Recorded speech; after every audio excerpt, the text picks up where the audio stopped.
यात्रेच्या कालखंडात आपल्या जिल्ह्याचे पालकमंत्री माननीय नामदार राधाकृष्ण विखे पाटील साहेब यात्रेला आले आणि या ठिकाणी सोमनाथ डोंगरेंच्या घरी नाश्त्यासाठी आले आणि त्यावेळेस सांगितलं की या ठिकाणी एसके बॉलची गरज आहे आणि साहेबांनी आदेश दिला की या ठिकाणी ताबडतोब एसके बॉलची या ठिकाणी काम चालू करायचं आहे आणि आज यांच्या शुभ हस्ते या ठिकाणी एसके बॉलचं पाणी या बांधूच्या ओढ्यात चालू केलेलं आहे आणि हे पाणी देवगाव असेल हिवरगाव पावसा असेल खराडी वाघापूर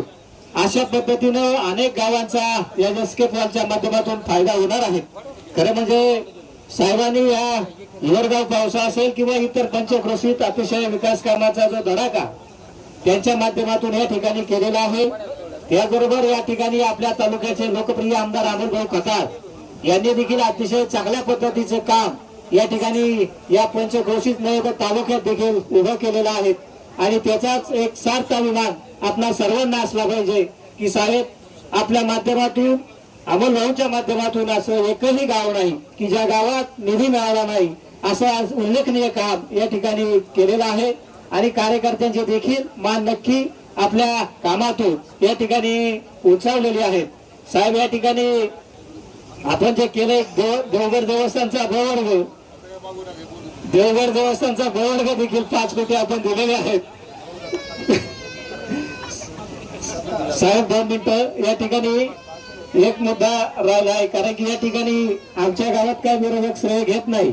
मात्र इतर गावात जर पाहिलं आपण जी लाईट चालू करायला जाणार आहे या ठिकाणी तेथील सरपंचांना सांगितलं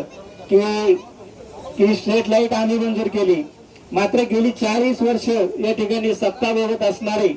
त्या ठिकाणी त्या संगमनेर खुर्दमध्ये जो कचरा डेपो आहे 40 वर्षापासून त्या ठिकाणी आहे त्या संगमनेर खुर्दला फार मोठा त्रास होतोय आणि त्रास असताना देखील येणारी जी ग्रामस्थ असतील या पंचक्रोशीतील त्यांना देखील त्याचा त्रास होतो तो मात्र त्या ठिकाणी त्याचं श्रेय देखील त्यांनी घेतलं पाहिजे की त्या दुर्गंधीचा देखील त्यांनी श्रेय घेतलं पाहिजे। असे अनेक कामं या ठिकाणी मार्गी साहेबांनी लावलेले आहेत। मी साहेबांचं या ठिकाणी मनपूर्वक आभार व्यक्त करतो।